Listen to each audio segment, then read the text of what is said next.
Buenas noches.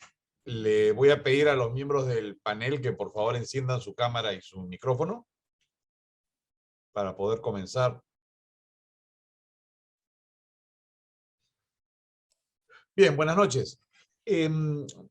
Bienvenidos a esta mesa de trabajo organizada por el sector legal de la Cámara de Comercio de Lima, cuyo título es «Debe ser obligatoria la colegiatura, el rol de los colegios de abogados en el Perú». Mi nombre es Alberto Varillas, soy miembro de la Junta Directiva del sector legal de la Cámara de Comercio de Lima y socio del estudio García Sayán Abogados, y tengo a mi cargo la moderación de este evento. Nos acompañan hoy día el doctor José Martín Bonilla, quien es vicedecano del Colegio de Abogados de Ayacucho, el doctor Jaime de los Ríos, quien es director global de renovación de marcas de Maxwell Group, y quien siendo abogado peruano ejerce en Virginia, Estados Unidos.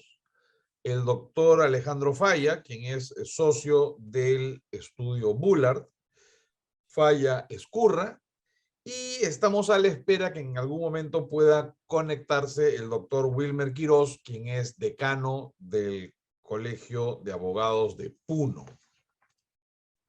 Esta mesa de trabajo nace como consecuencia del proyecto de ley presentado en abril de este año al Congreso por la exdecana del Colegio de Abogados de Lima, la doctora Marilena Portocarrero, y que lleva por nombre Ley de la Abogacía, y que entre sus requisitos para ejercer la profesión establece la obligatoriedad de inscribirse en algún colegio de abogados del país. Y que además dispone de una manera muy drástica que aquellos abogados o aquellas personas que han estudiado Derecho y que ejercen sus funciones en el sector público o privado en plazas que corresponden a abogados, tienen un plazo o tendrían un plazo de 6 meses para incorporarse a algún colegio de abogados bajo sanción de perder la plaza en la que vienen ocupando. Este proyecto de norma nos llamó la atención en el sector legal y fue lo que nos motivó a organizar este evento. Ahora, cuando uno ve estos proyectos de ley y los compara con las cosas que uno ha visto a lo largo de su vida profesional y, por ejemplo, cuando uno ha visto que el Colegio de Abogados de Lima tenía una agencia de viajes irregular que fue cancelada y cerrada por la autoridad, cuando uno ha visto el día de la elección del decano, que en los jardines del Colegio de Abogados se hacen campañas de despistaje de caries, por ejemplo, o cuando uno lee los proyectos de los planes de gobierno que ofrecen los candidatos a decano, que incluyen el club de playa y una serie de otros beneficios, uno se pregunta si es que realmente para eso es que uno tiene que obligatoriamente colegiarse para poder ejercer su profesión, ¿no? Y claro, sin embargo, por otro lado, también queda la pregunta, ok, y si no nos colegiamos, ¿cómo queda el control ético de la profesión? ¿Quién lo ejerce? No lo ejerce nadie, lo ejerce abiertamente el mercado, pero claro, tampoco es que podamos decir que los colegios de abogados han hecho una magnífica performance en el control ético de sus asociados. Estaba leyendo un artículo muy entretenido del doctor Carlos Ríos Pizarro que se llama Al Colegio no voy más, los colegios de abogados y su desvinculación con la reforma del sistema de justicia, donde, por ejemplo, señala que entre julio del 2017 y el 2019, el Colegio de Abogados de Lima solamente ha publicado 17 sanciones a abogados. El Código de Ética de los Colegios Profesionales es del año 2012 y sin embargo vemos como en Lima, donde sin duda se concentra la mayor cantidad de abogados y donde sin duda se concentran también la mayor cantidad de faltas éticas, pues el aporte en materia de control de parte del Colegio de Abogados de Lima ha sido muy relativo, cuando no decir minúsculo. ¿Ok? Y de nuevo, estos son los temas que nos llevan a hacernos preguntas como ¿cuál es la razón de ser de un colegio profesional? ¿Cuál es la razón, cuál es el rol de un colegio profesional dentro de la sociedad? Si realmente necesitamos una ley de la abogacía que imponga la colegiación obligatoria y otros temas vinculados. Y por eso es que hemos convocado a este panel que va desde la posición institucional de un colegio de abogados hasta las posiciones más privadas en el ejercicio de la práctica profesional, pasando por el aporte siempre útil de alguien que trabaja, ejerce en el extranjero y que puede aportar un punto de vista ajeno a lo que está ocurriendo en nuestro país. Vamos a comenzar con el doctor Bonilla, quien, como les dije, es vicedecano del Colegio de Ayacucho, por unos 10 minutos. Luego iremos pasando con el doctor de los Ríos y el doctor Falla. Si se incorpora el doctor Quirós, le permitiremos hablar también por unos, digamos, 10 minutos para escuchar sus comentarios a esta situación. Y luego trataremos de tener más que una segunda ronda de preguntas y respuestas, una conversación entre todos los involucrados para que, en fin, el resultado sea lo más rico posible. ¿Ok? Sin más, entonces, los dejo con el doctor José Martín Bonilla. Muchas gracias, Alberto. Muy buenas noches. Buenas noches de igual manera, Alejandro, Jaime.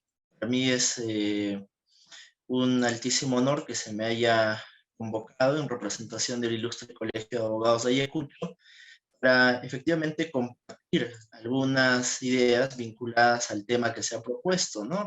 Referido a si debe ser obligatoria la colegiatura para los abogados que se encuentran dentro del país, ¿no? En efecto, si nosotros recordamos las razones históricas que hicieron no solamente que surjan los colegios profesionales de abogados, sino los colegios profesionales en general, pues esto se remonta todavía al siglo XVIII, ¿no? Donde existía esta vocación de quienes ejercían pues una profesión, un arte de agruparse en corporaciones, pero con una finalidad de proteger en principio a sus agremiados respecto de la vinculación que se tenía con el Estado. Naturalmente, con el paso de la historia, esto varía hasta llegar a un punto donde, profesando ideales extremos del liberalismo tradicional o clásico, posterior a la Revolución Francesa, se plantea pues de que, por ejemplo, en la Constitución de Cádiz de 1812 de España, de que conforme a la libertad de industria, no debería ser exigible la obligatoriedad de colegiarse o de estar adscrito a un determinado colegio profesional a ejercer una profesión.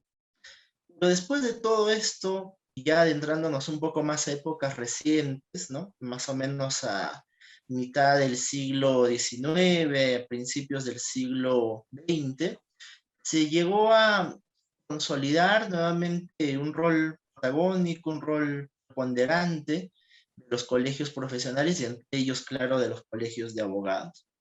Entre las misiones más recientes, históricas que han tenido los colegios profesionales y en concreto los colegios de abogados, es el de cautelar justamente a partir de una adecuada regulación del ejercicio profesional de sus agremiados, en el caso de los colegios de abogados, cautelar que exista una correcta pues administración de justicia, pero visto desde los que se sirven de este ejercicio profesional, ¿no? Porque, ¿qué sucedería si una persona contrata los servicios profesionales de un abogado, y este abogado ejerce una actividad absolutamente negligente, o en el ejercicio profesional este abogado pues ejerce conductas totalmente antiéticas, dolosas o fraudulentas, ¿no? Pues lo que ha sucedido es que precisamente a través de los colegios de abogados, a través de las direcciones de éticas de los colegios de abogados, han generado pues comisiones de ética que, justamente como lo destacaba Alberto, deberían cumplir un rol fundamental de seguir sendos procesos sancionatorios para los abogados que ejerzan la profesión, pero que la ejerzan vulnerando los estándares éticos, deontológicos con los que debería ejercerse con una debida diligencia, pues, la profesión, ¿no?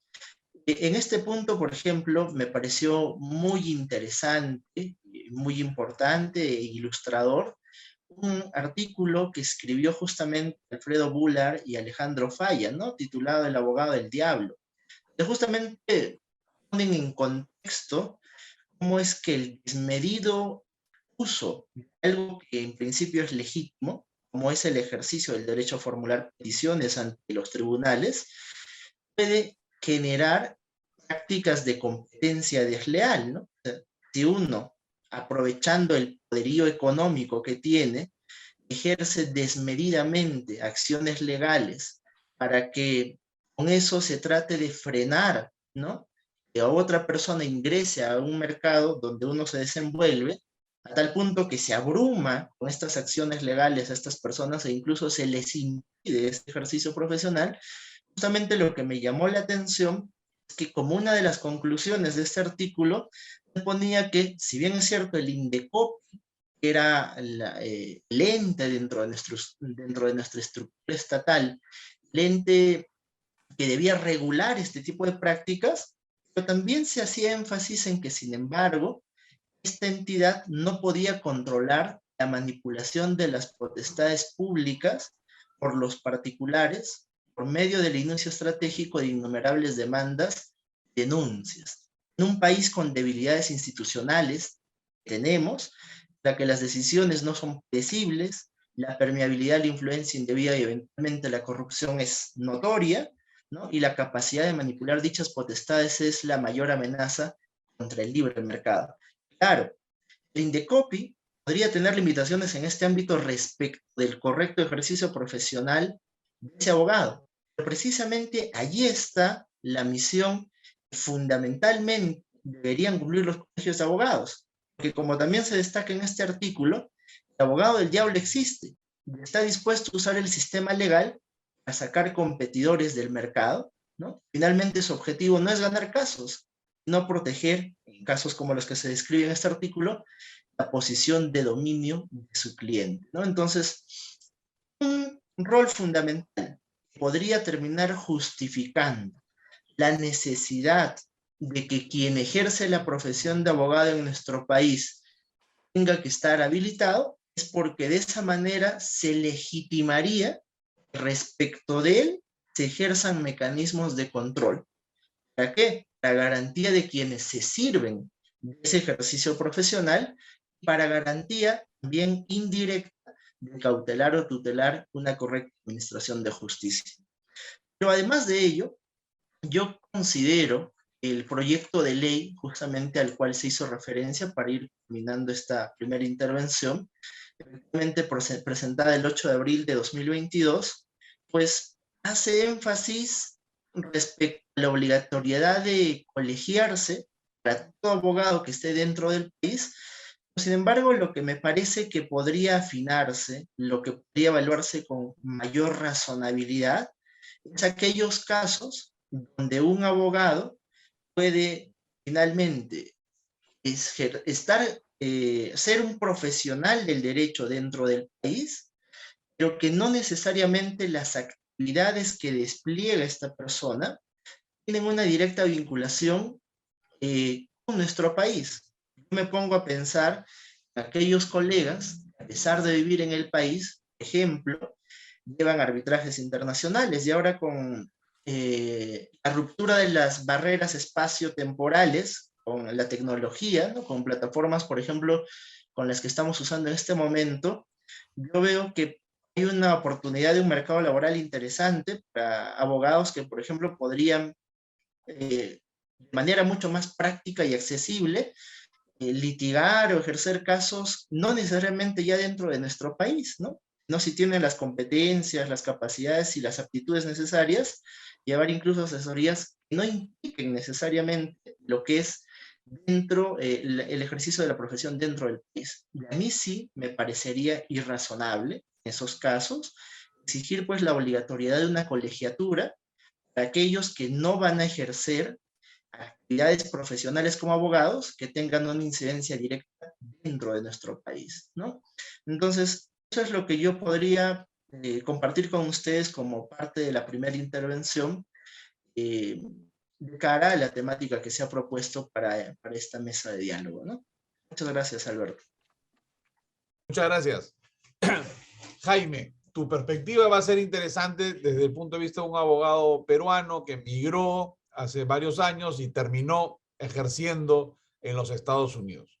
Cuéntanos un poco cómo funciona este aspecto de la profesión en la zona en la cual tú trabajas. Claro que sí, Alberto. En primer lugar, gracias a la Cámara de Comercio de Lima por la invitación. Gracias, Alberto, por guiar esta conversación y un gusto compartir el panel con mis colegas.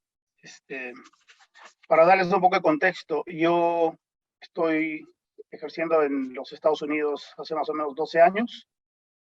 Me gradué de abogado en el Perú a mitad de los 90, inicio de los 90, año 92 me parece. Ejercí 10 años y de ahí emigré. Trabajé en varios estudios de abogados en este país. Saqué mi barra de Virginia, la barra o mi colegiatura que tengo yo en el estado de Virginia, y desde entonces ejerzo la profesión acá. Las barras acá en Estados Unidos, y voy a hablar a modo general, no específicamente Virginia, las barras de abogados en los Estados Unidos, en cada estado tiene la suya. La misión principal de las barras de abogados o de los colegios de abogados, si quieren llamarlo de alguna manera analógicamente, es principalmente proteger al público. ¿Sí? No se enfoca tanto en proteger al abogado, sino tiene por objetivo principal proteger al público, porque las repercusiones que el ejercicio de la profesión legal tiene en el sistema legal y en la economía en general son serias, ¿no? Una manera que tiene la barra de proteger al público también es, por supuesto, regular la profesión, ¿no? Y también mejorar o promover la mejora del sistema legal, del sistema judicial, y también proveer al público acceso a servicios legales, ¿no? Pero el primer rol o la misión principal de las barras es la protección del público en general. ¿Cómo es que hacen estos, cómo es que logran esto las barras en este país? Aparte de requerir un seguro de responsabilidad profesional que en muchos países no existe, pero es una modalidad que existe acá en muchos estados obligatoria. Existe obviamente un sistema de sanciones, ¿no? Como lo hay en muchos colegios de abogados, como lo existe en los colegios de abogados del Perú. Amonestación, suspensiones, expulsiones, inclusive sanciones pecuniarias. Se requiere, por supuesto, también que haya cumplimiento de un código de ética y de comportamiento profesional de los abogados. Sin embargo, una diferencia muy notoria que yo he podido apreciar, que diferencia ambos mundos, ¿no? Es que los abogados en este país tienen el deber de reportar crímenes o fraudes o violaciones del Código de Ética Profesional por otros abogados. No nos podemos hacer de la vista gorda si hay un incumplimiento de estos aspectos, ¿no? Y en ese sentido, las barras de abogados lo que hacen es delegar de cierta manera la fiscalización del comportamiento de los abogados en este país. Otra manera que Otra misión que tienen los colegios de abogados acá también es regular la profesión, ¿no? Obviamente hay que tomar un examen de la barra, no es suficiente graduarse, ¿no? Pero la diferencia es que para poder siquiera tomar un examen de abogado en este país, hay un escrutinio muy riguroso del candidato que va a tomar el examen. A uno le corren antecedentes judiciales, penales, inclusive civiles en algunos casos, en caso existan cuestiones de fraudes o alimentos, si es que no se están pagando, o bancarrota. En mi caso, por ejemplo, en el estado de Virginia, a todos los candidatos para aplicar para la barra, las huellas inclusive las envían al FBI para chequear que uno está limpio. Entonces, hay un escrutinio muy riguroso de los antecedentes de cada abogado. Hay reglas de conducta profesional también, como he mencionado. Se obliga a los abogados a hacer un chequeo para evitar conflicto de intereses con clientes existentes y potenciales clientes antes de tomar una representación. Obviamente se requiere que el abogado sea competente y diligente en su materia. Se requiere al abogado también, en mi caso específico, a tomar cursos anuales para mantener mi licencia activa. Si no tengo, por ejemplo, 12 créditos de cursos durante el año, mi licencia sería suspendida y no puedo ejercer como abogado, ni tampoco podría presentarme o dar siquiera a entender que soy abogado, ¿no? Acá cuando uno dice que es abogado es porque efectivamente tiene la licencia para ejercer, ¿no? Se hace una declaración jurada de bienes y obviamente hay que estar al día también. Pero como repito, la misión de las barras aquí es proteger al público, regular la profesión también. Y hay un tercer nivel también sería promover la profesión legal, ¿no? Que tiende más a apoyar a los abogados en ese sentido por la creación de bases de datos, ¿no? De nombres de abogados a las cuales el público tiene acceso en caso quieran algún especialista en alguna materia. O sea, es un sistema de referencias, ¿no? También existe para los abogados jóvenes, recién graduados, una lista de abogados ya mayores o muy experimentados que ofrecen parte de su tiempo como mentores para estos abogados jóvenes, ¿no? Para que puedan guiarlos en cuestiones profesionales, éticas, e inclusive cobro de honorarios, ¿no? Entonces, es un sistema más dirigido para la protección del público. No es un sistema o una organización que está creada para beneficiar al abogado per se. Obviamente no está para perjudicarlo, pero sí está para regular la profesión, porque hay un interés muy fuerte de la sociedad para que la profesión sea ejercida de manera competente, diligente y por alguien que está capacitado y certificado para ello. Hay una preocupación por la calidad del servicio, por Así ponerlo, es. ¿no? Así es, Claro. así es. Es una licencia. Antes que por el bienestar del abogado con otro tipo de beneficios. Muy interesante. Sí. No, acá no se trata de que yo pago mi membresía y bueno, ¿qué hay para mí? ¿No? Claro. Porque si podemos llamar una especie de impuesto, pues fácilmente podría caer bajo las mismas características, no categoría necesariamente, pero sí más o menos tiene el mismo impacto, ¿no? Y eso, además, ese dinero que recauda las barras acá, se utilizan para poner o crear cursos de capacitación que son obligatorios, además, ¿no? Para que el abogado pueda mantener su licencia vigente. Muy bien. Doctor Falla, ¿nos salimos todos del Colegio de Abogados? Y en todo caso espero que me recojan en Ayacucho. Bueno, primero agradecer la invitación a esta conversación, más que un debate. Lo segundo, hacer un pequeño disclaimer. Lo que voy a decir me compromete a mí, no al estudio. y eso lo digo porque de pronto alguien puede pensar que mis comentarios son infraternos y por ahí me sancionen, y en todo caso espero que me reciban en Ayacucho, si es que eso sucede. Lo segundo, otro disclaimer, es que yo personalmente tengo una acción, y creo que es bueno decirlo, por barreras burocráticas en contra del Poder Judicial, por una decisión del Consejo Ejecutivo del Poder Judicial, por la exigencia esta de la habilitación. Esta decisión del 2009, que 2011 creo que es el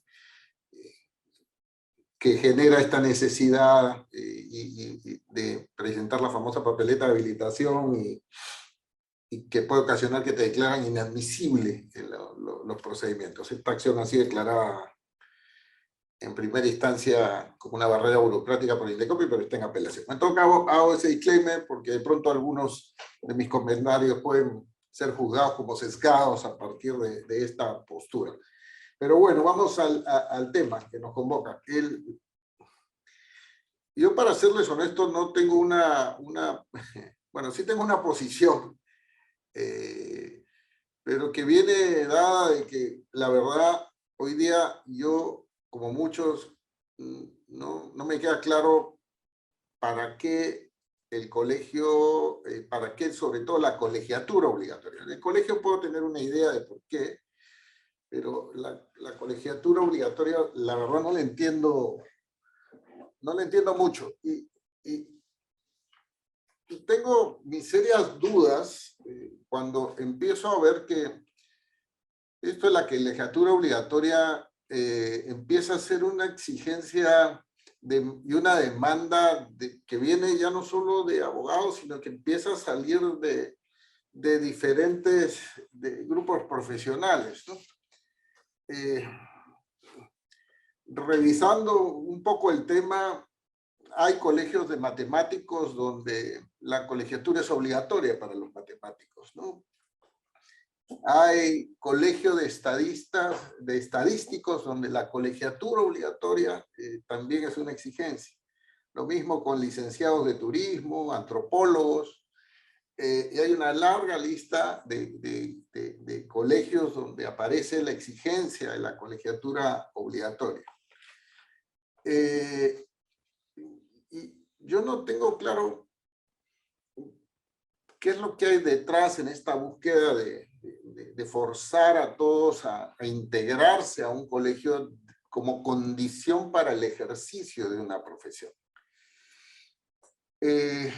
Entiendo que pueden haber motivaciones vinculadas de pronto más a una organización de tipo social que pueden ser similares a cualquier club, organización social en beneficio que busca cierto bienestar para sus miembros. Eso me parece legítimo, válido. Pero entiendo que hay otros objetivos destinados más a la supervisión del comportamiento ético de los abogados. Ahora me pregunto si no hay otras formas para lograr lo mismo que no pasen por forzar a todos a integrarse a una organización. Forzarlos mediante una regulación, ¿no? Y cuyo incumplimiento genera una serie de consecuencias. La principal es que de alguna manera te vas a ver impedido de ejercer tu profesión. Y creo que la pregunta hoy día es válida respecto, porque existen países en los cuales muchas de estas profesiones no están sujetos a una colegiatura obligatoria. En Chile y México, por poner dos ejemplos, los abogados no están sujetos a la necesidad de integrarse de manera obligatoria a un colegio. Y bueno, la pregunta es, ¿y ellos cómo han enfrentado este tipo de problemáticas? si no tienen colegios, ¿quién se encarga de la supervisión de ese tipo de comportamientos? Y bueno, uno encuentra ciertas soluciones, y como por ejemplo en Chile, donde esa supervisión para los no colegiados la hace directamente las cortes, los hacen las mismas autoridades judiciales. Para los abogados que no se integren a un colegio de abogados, un colegio profesional. Y uno podría pensar de que, bueno, oye, de pronto hoy día de alguna manera tenemos ciertos otros mecanismos que podrían ser utilizados para supervisar partes de estos comportamientos, ¿no? De hecho, Indecopi, en lo que es protección al consumidor y relaciones de consumo, tiene esas facultades y de hecho ha sancionado a abogados por algunas temáticas que de pronto podrían haber sido sancionados eventualmente por un colegio de abogados. O sea, tenemos una posibilidad ahí, a un mecanismo existente que podría ser utilizado para ello. Los jueces hoy día también sancionan a abogados que cometen algún tipo de actos dentro de procedimientos que ellos administran, ¿no? Entonces, creo que sí es posible pensar en mecanismos que no pasen por necesariamente forzar a los abogados a integrarse a una organización como condición para el ejercicio de la profesión, con el objetivo de hacer una supervisión de sus comportamientos éticos. Pero incluso si llegamos a la conclusión de que sí, bueno, es necesario, conviene hacerlo, se justifica hacerlos, creo que vale la pena preguntarse por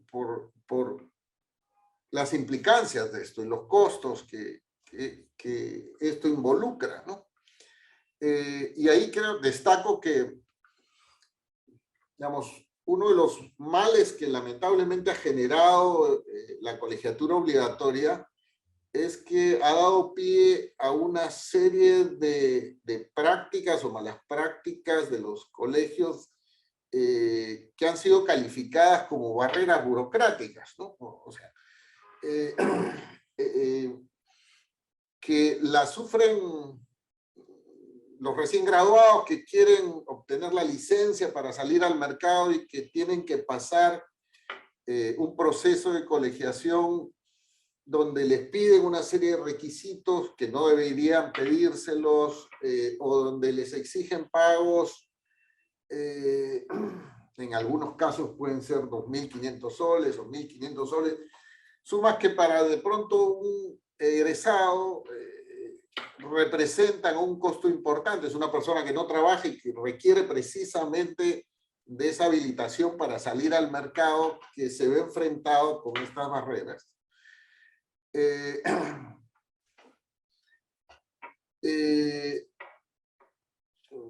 Digamos, es un sistema que termina generando una restricción al ejercicio, una restricción de pronto injustificada al ejercicio de la profesión que no debiera existir, la verdad, de la milanesa. Yo la verdad no soy de los que creo que no debiera existir una colegiatura obligatoria. No le encuentro honestamente una justificación a ello. Debieran sí, eso no quiere decir que los colegios deban desaparecer, no, de pronto deben existir, pero bajo un régimen de integración voluntaria, donde empiezan a competir entre ellos por atraer a los abogados y donde el integrarse al colegio no solamente sean servicios, sino prestigio, generado precisamente por requisitos de admisión bastante exigentes, pero no basado, eso es un sistema no basado en una exigencia legal, en un monopolio de alguna manera, generado por la ley, cautelado por la ley, sino más bien un sistema basado en integración voluntaria a partir del prestigio y servicios generados por los propios colegios, que podrían existir 1, 2, 3 o más, ¿no? Compitiendo entre ellos por atraer a los abogados. Respecto del proyecto que ha sido lanzado, yo diría que, digamos, me hace dudar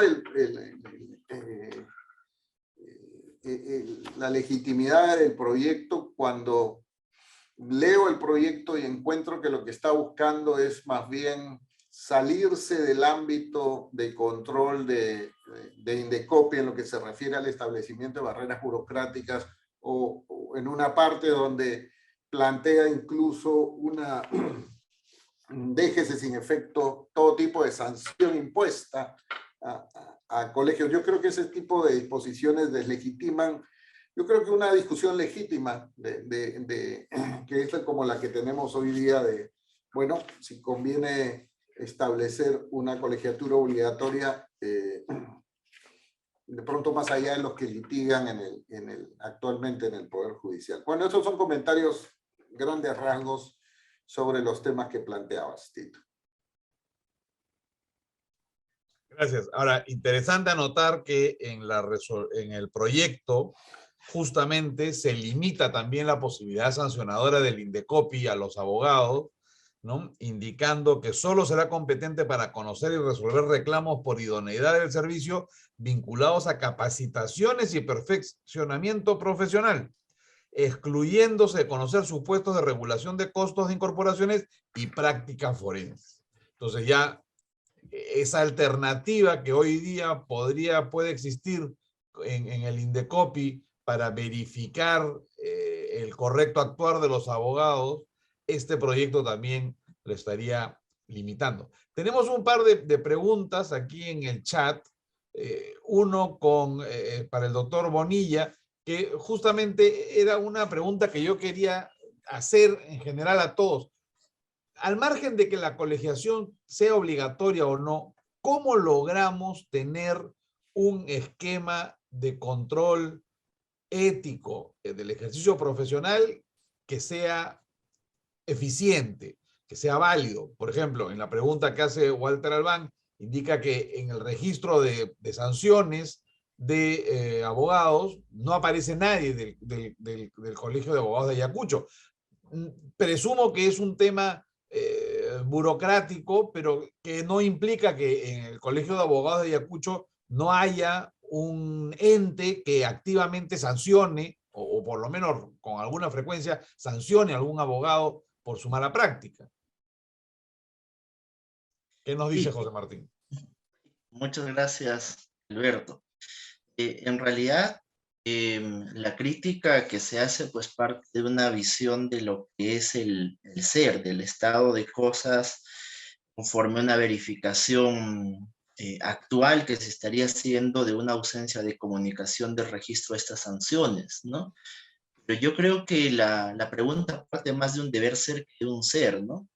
Si recordamos el tema de la guillotina de Hume, no puede devenir un deber ser de un ser. Yo creo que de lo que se trata en este caso es de analizar finalmente si debería manteniéndose un sistema que permita garantizar que en efecto puedan existir límites o mecanismos de control para aquellos casos donde el ejercicio profesional de un abogado precisamente genere perjuicios a los usuarios de este servicio, ¿no?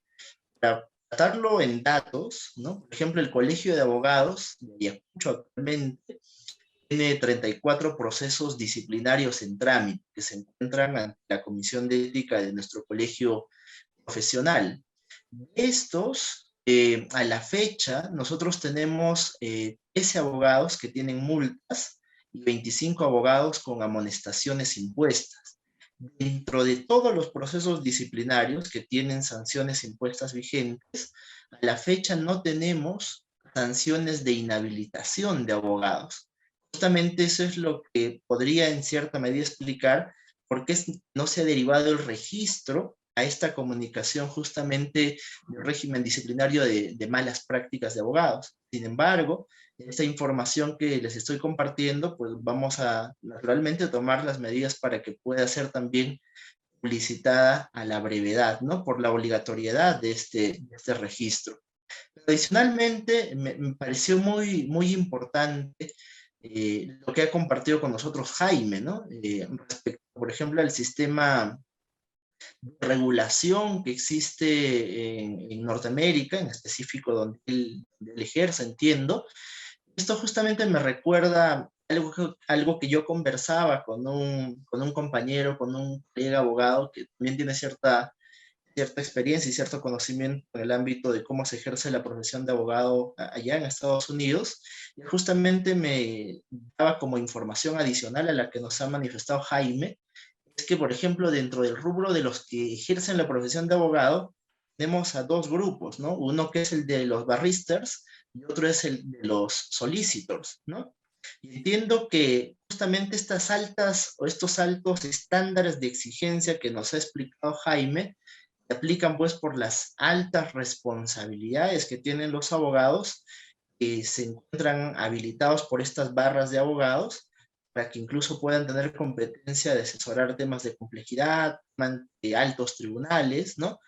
Y a diferencia pues de los solicitors que, como me comentaba este colega, no estaban facultados para ver estos temas de complejidad, podían ciertamente trabajar en presentar alguna causa en representación en tribunales, pero que eran tribunales inferiores generalmente, y que su labor pues estaba muchas veces más orientada a la preparación de redacción de contratos, otras actividades que no estuvieran íntimamente ligadas al ejercicio de las decisiones sometidas a altos tribunales de justicia. Yo creo que los más grandes perjuicios que se cometen muchas veces desde el ejercicio de la profesión y que incluso tienen directa incidencia en la imagen profesional de lo que deberíamos proyectar como abogados en la sociedad, se dan precisamente pues por adecuadas prácticas profesionales de personas que contratan un servicio profesional como abogados y que tienen pues o asesorías deficientes o asesorías que están teñidas de una serie de malas prácticas, ¿no? Efectivamente, todas las sanciones que se imponen a partir de los colegios de abogados deben ser inscritas, ¿no? No solo las inhabilitaciones, también las multas, también las amonestaciones. Justamente por eso es que nosotros estamos compartiendo la información de que, si bien es cierto, no tenemos abogados inhabilitados en este momento al Colegio de Abogados de Ayacucho, sí tenemos otro tipo de sanciones que se han impuesto como amonestaciones, como multas, y que naturalmente pues nosotros vamos a coordinar con la decana de nuestro Colegio de Abogados para que estas sanciones se actualicen de manera inmediata en el Registro Nacional de Malas Prácticas de Abogados, ¿no? Eso es lo que podría compartir con ustedes respecto a los temas que se han formulado, y yo agradezco las preguntas que se han formulado también. Ahora, Jaime, en la barra de Virginia, ¿cómo se conforma el cuerpo encargado de sancionar las faltas éticas?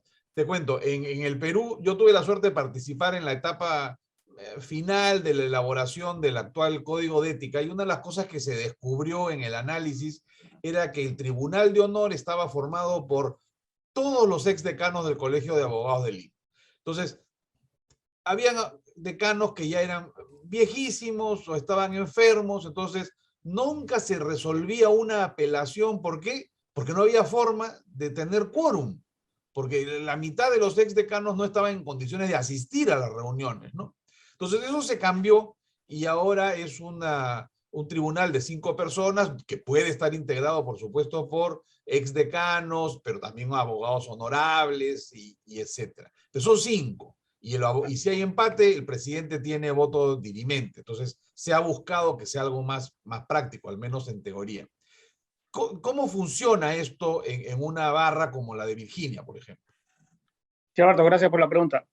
La barra de Virginia está regulada básicamente por el sistema judicial del estado de Virginia. Por eso es una de sus importantes misiones para la barra es promover y mejorar el sistema legal, ¿no? Y el acceso a los servicios legales. Pero son las cortes quienes tienen un rol de supervisión sobre la profesión.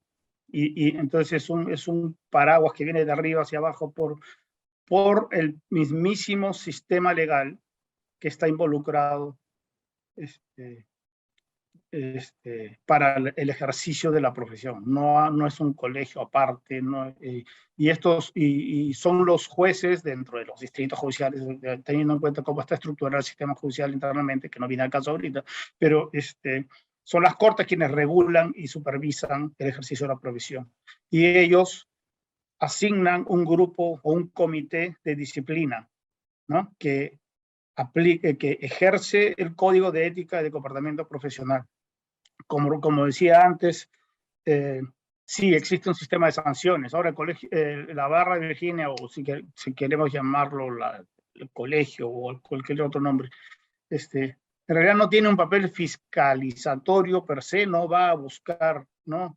O fiscaliza o asigna a un grupo de delegados que anda tratando de detectar acciones ilegales, fraudulentas o comportamientos que no es ético. Todas estas sanciones se originan obviamente porque alguien ha presentado una denuncia basada en evidencia real, creíble, ¿no? Y Claro. que no, y la persona, si es que por ejemplo hay un abogado que reporta a otro abogado por comportamiento ilegal y no tiene las bases, pues obviamente sería una demanda frívola, y a ese abogado que presentó esa demanda frívola obviamente sería sancionado. Entonces es un sistema rígido, ¿no? Que nace de las mismas cortes para que la profesión cumpla con los estándares mínimos y para que los profesionales tengan un estándar mínimo de comportamiento y de ejercicio. Ok. Entonces es un esquema que funciona al margen de la barra. En la El medida en sistema que de sanciones sí, es parte de la barra, es ya, parte central de la barra porque es el organismo que efectivamente mantiene en jaque a los abogados para que no se descarrilen, ¿no? pero cuyos miembros son designados por la corte o por las Sí, cortes. así es. Ya. El comité que ejerce o que sanciona o revisa los casos de conducta profesional indebida, sí, exacto. Claro, pero no es como acá donde es el colegio de abogados el que te sanciona.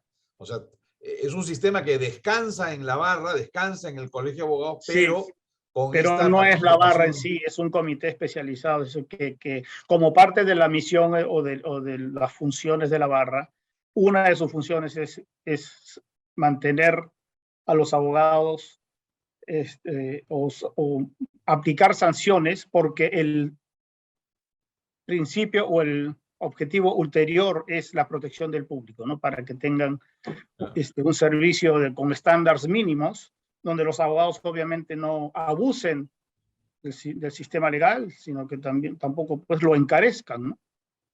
Claro. No es bueno para la economía tener ese tipo de conductas procesales, ¿no? Es más, es por eso mismo que la etapa de lo que llaman discovery allá es tan importante, que es la etapa donde ambas partes, ambos abogados, se reúnen para poner todas las cartas en la mesa, y si es que no llega a un acuerdo, un settlement, como llaman, si es que no hay un acuerdo, se va a juicio, y si es que salta la liebre en el juicio y el juez descubre que uno de los abogados ha estado ocultando evidencia o saca un as debajo de la manga que debió ser descubierto, ¿no? En la etapa de discovery, ¿no?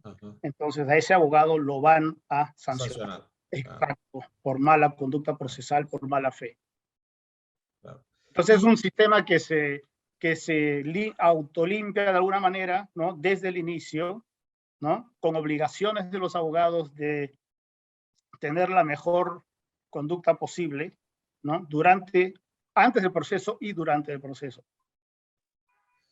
Claro. Y Alejandro, si la colegiatura no fuera obligatoria, ¿cómo quedaría, y digamos, los abogados litigantes quedan sujetos al control de las cortes o de las instituciones administrativas?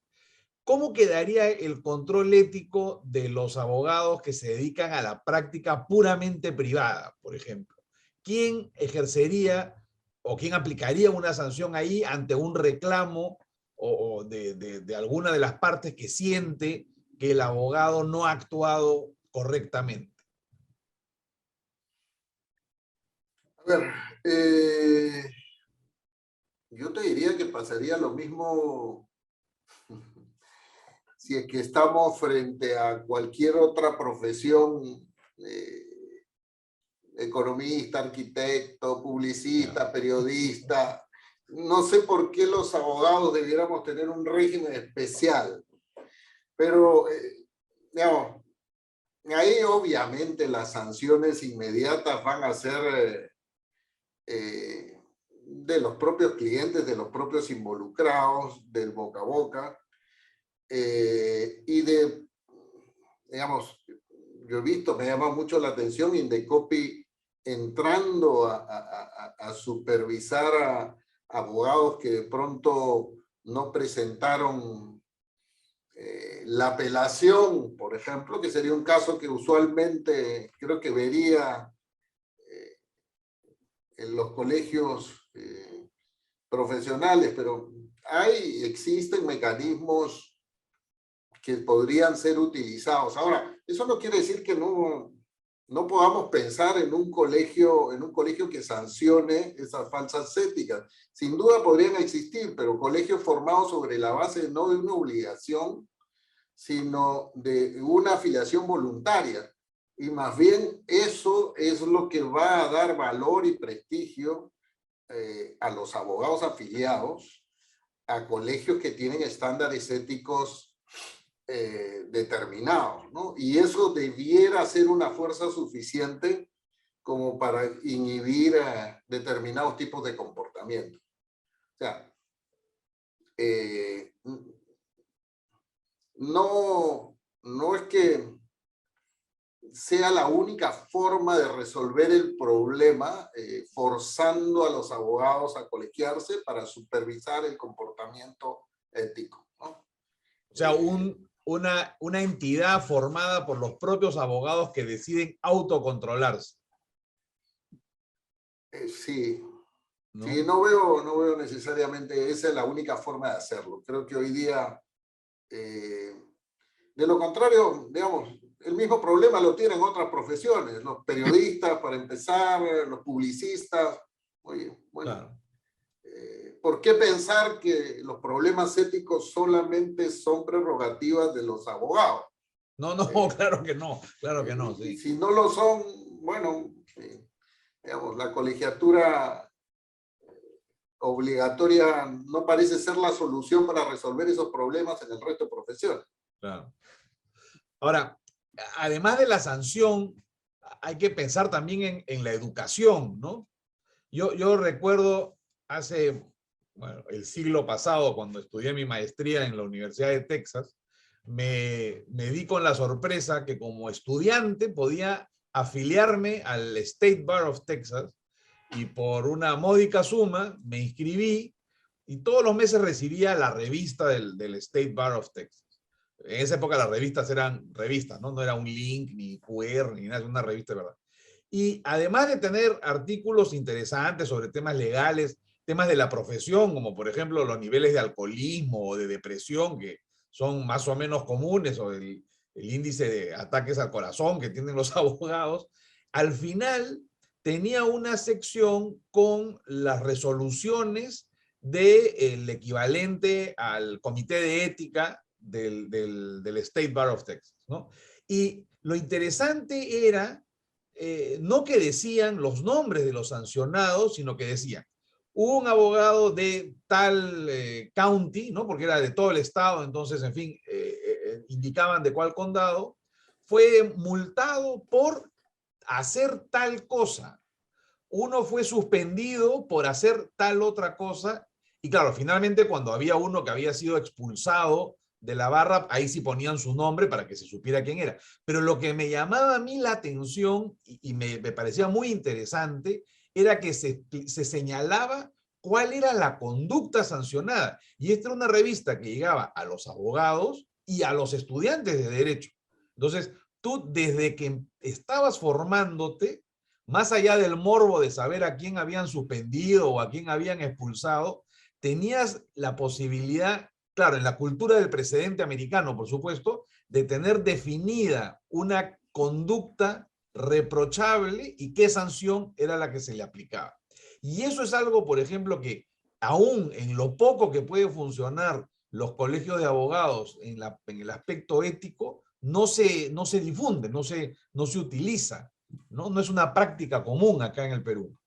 Ahora, Tito, no solamente es de los colegios de abogados, sino el registro que hoy día administra el Ministerio de Justicia, que es público.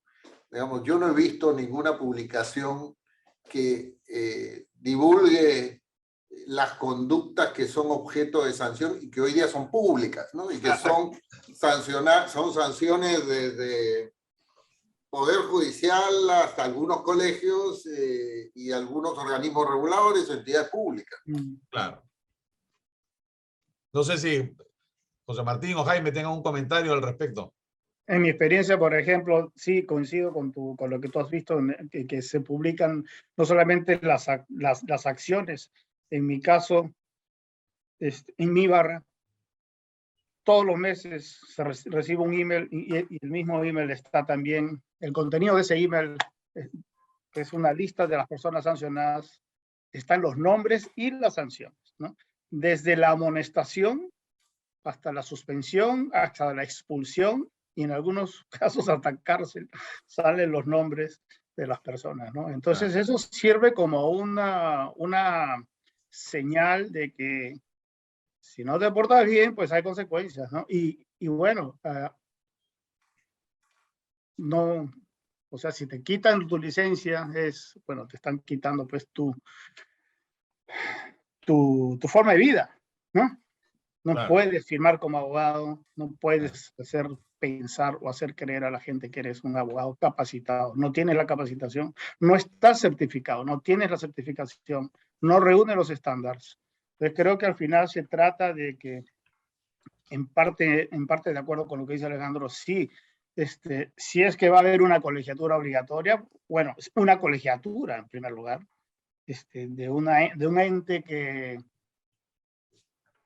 el grupo de miembros va a certificar que esos aquellos miembros de esa institución van a tener ciertas calificaciones o mínimos estándares, pues, bueno, puede ser, ¿no?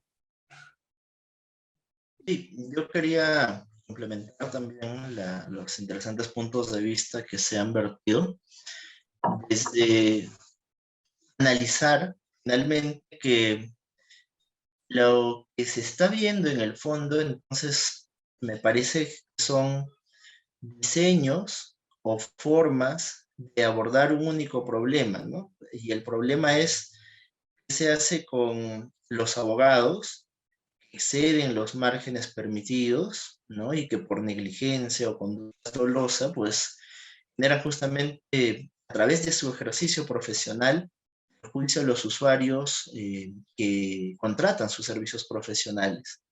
Naturalmente, el diseño de los colegios de abogados pues, responde a un diseño de dejar esto en manos de asociaciones privadas, ¿no?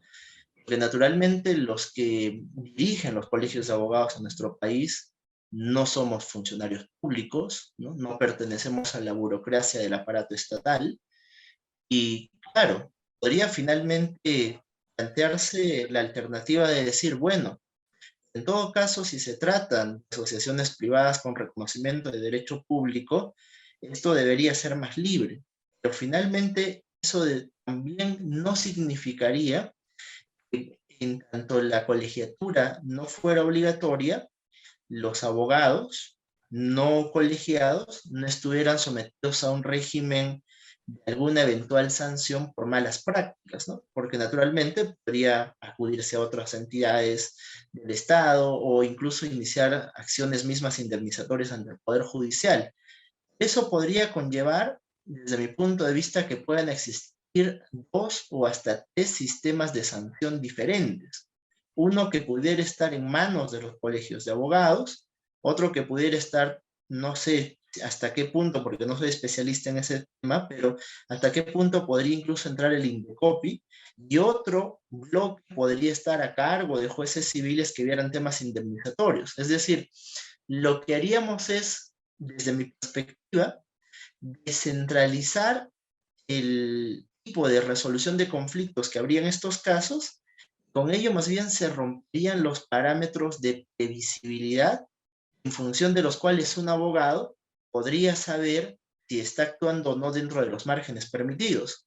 Porque naturalmente, uno sería el criterio que adoptaría este gremio al cual se asociarían particularmente, otros serían los parámetros que podría eventualmente adoptar Indecopi, y otros serían los criterios jurisdiccionales que podrían adoptar los jueces que tengan bajo su competencia la solución de esas reclamaciones o peticiones, ¿no? Entonces, yo considero que incluso por efectos prácticos y por efectos de brindar una solución tal vez un poco más rápido, más oficiosa, podría ser una alternativa adecuada, mantener, reforzar el esquema que tenemos, dejar esto en manos de los colegios de abogados, como es lo que hemos venido haciendo hasta el momento en nuestro país, ¿no? Sí.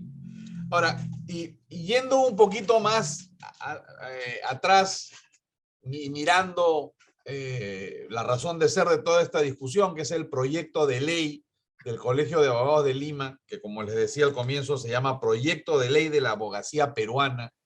La pregunta es, ¿la abogacía peruana necesita una ley? Porque si uno revisa la ley en el fondo, hay algunos aspectos que están, por ejemplo, en la ley orgánica del Poder Judicial, otros que ya están en el Código de Ética, otros que más bien parece que deberían estar en los estatutos de los colegios de abogados. Una ley de este tipo se necesita. En otros países entiendo que hay. España, por ejemplo, tiene una ley específica para el desarrollo, para el ejercicio de la abogacía. ¿Qué opinan?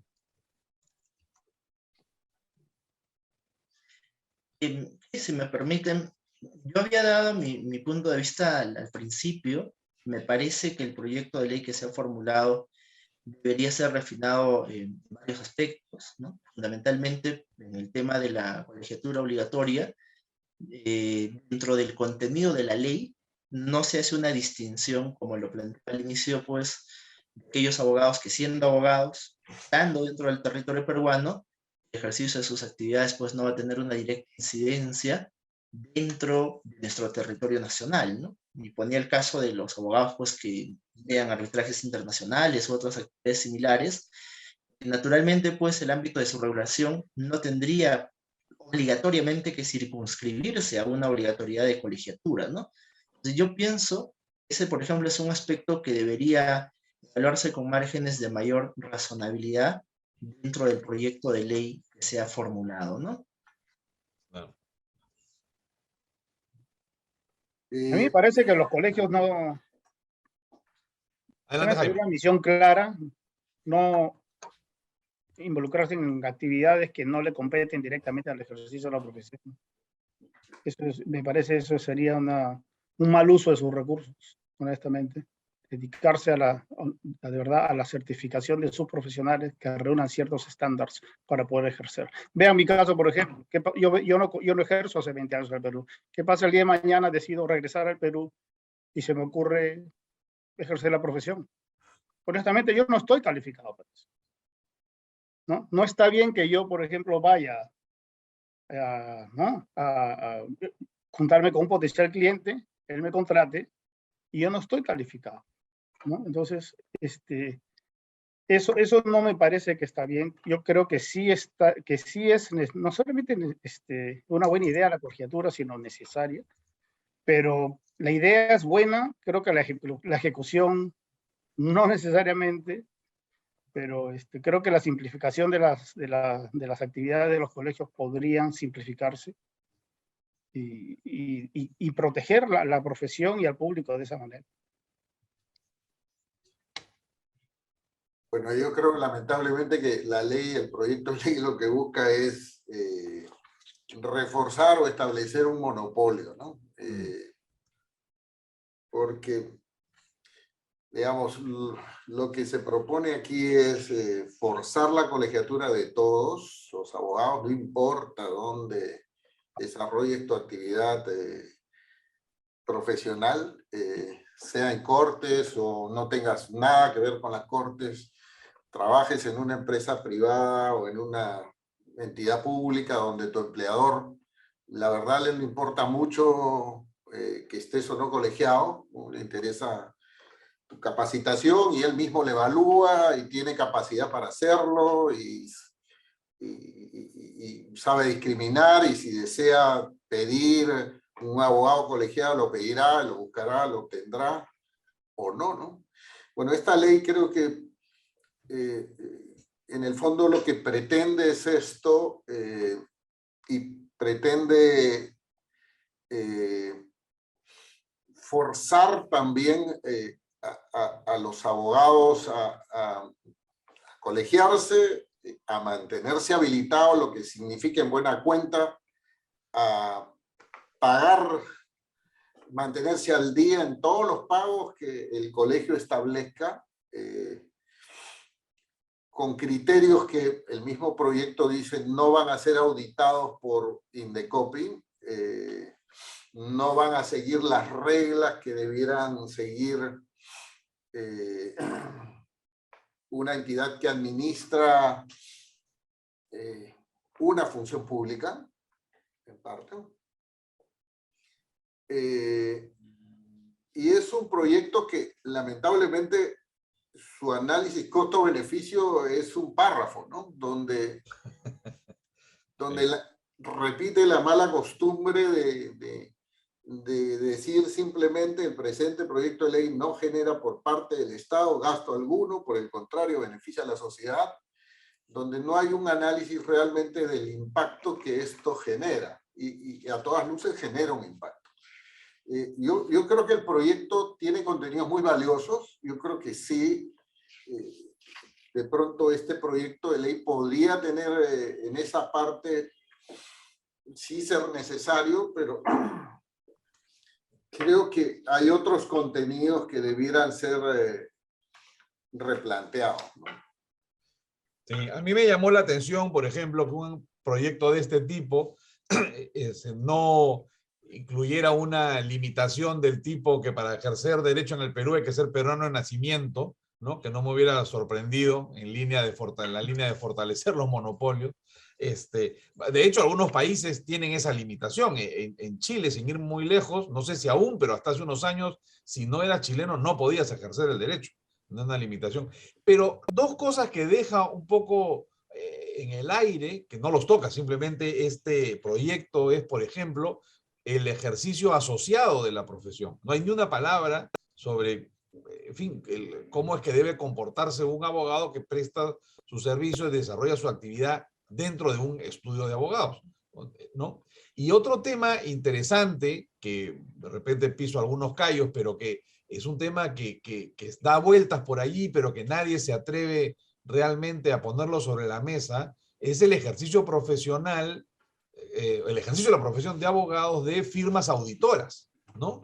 Que en el Perú no tiene ningún límite, y en otros países sí hay regulación y límites para evitar que, por mucho que sean entidades separadas, las firmas de abogados que prestan asesoría de las firmas de auditores que dan servicios de auditoría, tienen algunos límites justamente para garantizar la independencia del resultado de los servicios de ambas frente al cliente. Ese, por ejemplo, que es un tema que está dando vueltas hace varios años en distintos países, es un tema que este proyecto no aborda. En fin, para concluir, no sé si tuvieran algún comentario final. Sí, si me permiten. Finalmente, yo quisiera compartir también la reflexión en el sentido de que probablemente el principal ente que ejerce un monopolio respecto de todos nuestros derechos es el Estado, ¿no? Porque finalmente es el que tiene una titularidad de ciertas potestades para regular las conductas de sus ciudadanos, fijando parámetros y reglas pues, que tengan ciertos márgenes de predictibilidad dentro de la administración de sus decisiones y con límites claros, ¿no? Por eso es que yo reiteraría la idea de que si es que estas reglas de cuáles son los límites dentro de los que deberíamos desenvolvernos como abogados, parten pues de decisiones de un colegiado que va a tener cierta uniformidad y que a partir de allí se genere cierta predictibilidad en el margen de sus decisiones, yo creo que sí podría terminar siendo un resultado eficiente, no solamente para que los abogados tengan claras las reglas respecto de las que deben actuar y respecto de lo que coincido plenamente con Alberto, que el proyecto de ley debería ser mejorado y complementado, sino que también le permitiría a la ciudadanía, a partir pues, de una adecuada difusión de esto, conocer un poco más de qué derechos tienen respecto a los abogados que contratan para que les brinden un servicio profesional, ¿no? Yo no quisiera terminar sin agradecerles nuevamente la invitación, Alberto, Alejandro, Jaime, a la Cámara de Comercio de Lima, para poder compartir el espacio que estamos compartiendo en este momento, porque justamente eso permite, pues, transparentar, difundir un poco más los mecanismos de control que deberían existir respecto al ejercicio de la profesión, en este caso del ejercicio de la profesión de abogado, ¿no? Muchas gracias. Muchas gracias. Jaime, Alejandro. Sí, gracias por la invitación nuevamente. Para concluir, solo quiero confirmar mi posición que en favor de la colegiatura, ¿no? Los colegios creo deben, o las barras, deben tener un rol limitado, clarísimo, no meterse en actividades que no le competen, que no tengan nada que ver con el ejercicio de la profesión o con el sistema legal, y dedicarse a asegurarse que hayan abogados competentes, capacitados, y que contribuyan realmente al sistema legal y para que el sistema legal funcione. El sistema legal ulteriormente se aplica al total de la economía y bueno, mientras mejor funcione el sistema, mejor va a ser así. Y para eso se necesitan abogados competentes y diligentes y que tengan un comportamiento ético sólido. Muy bien. Yo ratificar mi opinión de que de pronto no deberíamos pensar en colegiaturas obligatorias para abogados y en general para otras profesiones. Creo que los colegios sí tienen un rol, sí deben de cumplir un rol. Y creo que creo que hay un déficit de legitimidad de los colegios. Esto es lo que ha venido un deterioro de pronto en la legitimidad de los colegios.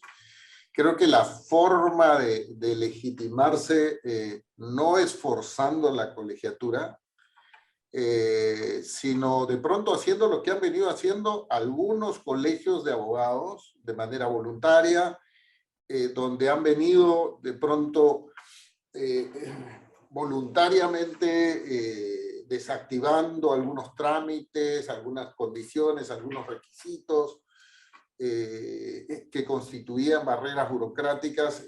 Creo que esa es una forma de legitimarse. La otra también es la actividad que han empezado a desarrollar o han retomado algunos colegios de abogados, de tener una presencia mayor mediante el cuestionamiento de decisiones, regulaciones claramente inconstitucionales o que afectan a la población o a los ciudadanos o a las empresas. O también a través de la sanción disciplinaria como esta que menciona José Martín, que han desarrollado en el colegio en Ayacucho. Yo creo que la forma de que los colegios profesionales y abogados en particular logren reposicionarse se da a través de este tipo de medidas y no precisamente a través de proyectos que buscan forzar el que todos crean o se integren al colegio. Eso es. Y muchas gracias por la invitación. Muy bien. Muchas gracias a los panelistas, José Martín Bonilla, Alejandro Falla, Jaime de los Ríos, y a todos nuestros asistentes en esta plataforma, en Facebook, en fin. Espero que la conversación les haya sido provechosa. Y nuevamente, muchas gracias a todos de parte del sector legal de la Cámara de Comercio de Lima. Buenas noches.